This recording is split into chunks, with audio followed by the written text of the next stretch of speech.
So, a couple of weeks ago, the family and I decided to go to the Science Center, and we came across an actual tornado that was in an enclosure, and it was probably maybe 6 inches across by 30 feet tall, and the kids loved it and couldn't keep their hands out of it. They just thought it was the greatest thing. Well, I'm a pilot, and I've always been fascinated with weather, so I decided, why not? There's got to be a way of building a tornado. So I researched it and came up with several different ideas.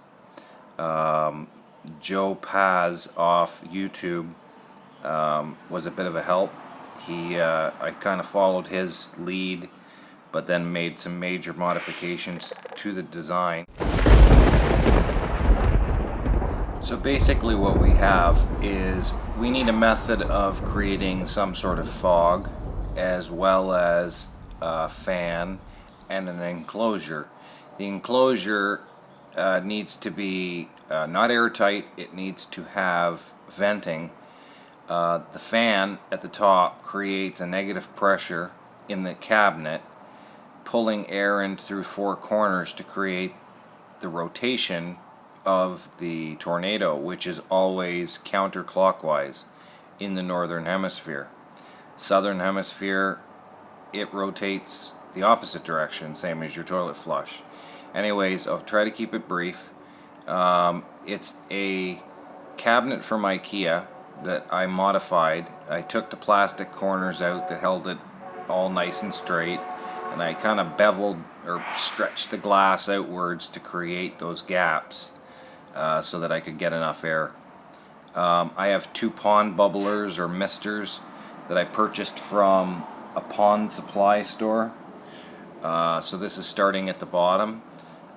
There's two of them, a total of 6 heads to create as much fog or mist as I could possibly muster. I started off with a fan that only ended up being 80 CFM, and it just didn't quite cut it, but it was close. I put it on a dimmer switch so that I could, bring the tornado in slowly, and it wasn't cutting it. So I doubled the fan to 6 inch from 4.7 and up to 200 CFM. So now I have a plethora of suction. It's a Cooltron fan from Sayal. It's 120 volt, 200 CFM. Like I said, it was, I think a $50, $60 fan. So if the moisture ends up eating away at it, it's not a big deal. I hot glued it in place. It's easy to replace. And then the lights were from Rona. Everything was basic. I siliconed anything wood exposure, just because we are dealing with actual moisture from water. As you can see, it formed a perfect funnel, and so much so that I opened the door by accident one time, and the funnel stayed strong. So I've got so much power that I'm actually creating a real tornado that is supported by the room.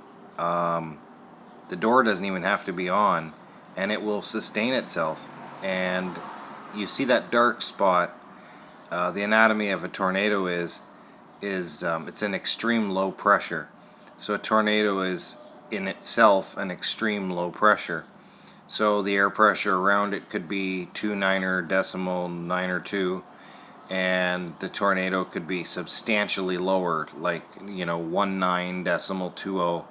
Well, the center is down 10.32 inches of mercury, and that dark spot is hollow, but it's extremely low pressure. So you're dealing with pressures. Anyways, long story short, the project worked out great. I enclosed everything as best as I could in a plastic container behind the power supplies and everything for the two bubblers. I've tried to put as many catch basins as I could so that the water splashing didn't get all over the wood and end up rotting the wood. I'm on the hunt for an even bigger bubbler or mister or fogger, however you want to refer to it as, or two more of what I already have. I want to create just an obscene amount of fog because I've got the fan to power it, and if I can get it to work, I'll remove the door altogether and the kids can reach in and play with the tornado. Anyways, I hope you enjoyed the video. I hope it helps somebody out there that's interested in it. I'd like to hook up a little air raid siren, which would be kind of neat. You know, the entire operation is by the flick of one switch on a power bar, turns the entire operation on, and within, say, a minute and a half, we have a full developed tornado. So anyways, any questions, leave it in the comment section below. Kind comments only. And if I can be of any assistance, don't hesitate to message me and I'll do my best to help you.